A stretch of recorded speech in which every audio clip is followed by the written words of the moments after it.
Navy headquarters staffer spy for Pakistan has been arrested by the Rajasthan police. But what led the police to him was a cryptocurrency trail that led the intelligence agencies to Vikas Yadav. To know more on this, we have Harsha Kumari joining us to get us the very latest. Harsha, it was his online gaming addiction that, perhaps led the police to him.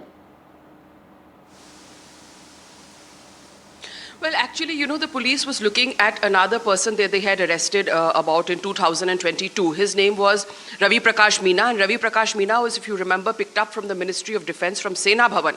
And he was accused of giving information to Pakistani handlers. That also included maps. He was scanning maps and sending them to Pakistani handlers.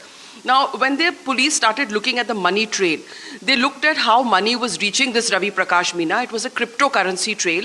And when they started looking at that money going out from the cryptocurrency account, they found that money was also going to Vikas Yadav.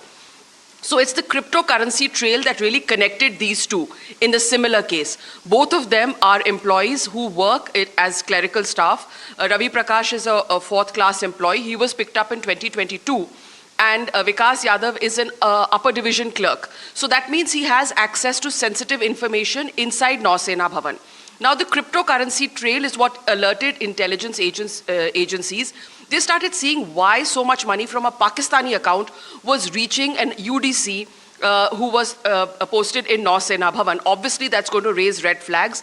But despite that, the police kept him on surveillance for 2 years so that they could gather evidence against him.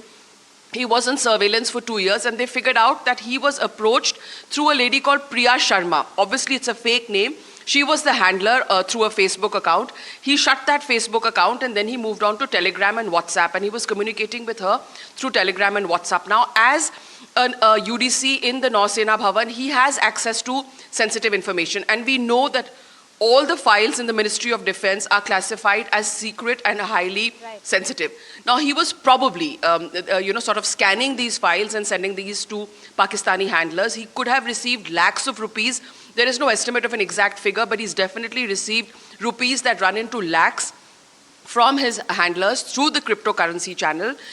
His phone has been sent for forensic, and he has been given 4 days police custody for joint interrogation in Jaipur.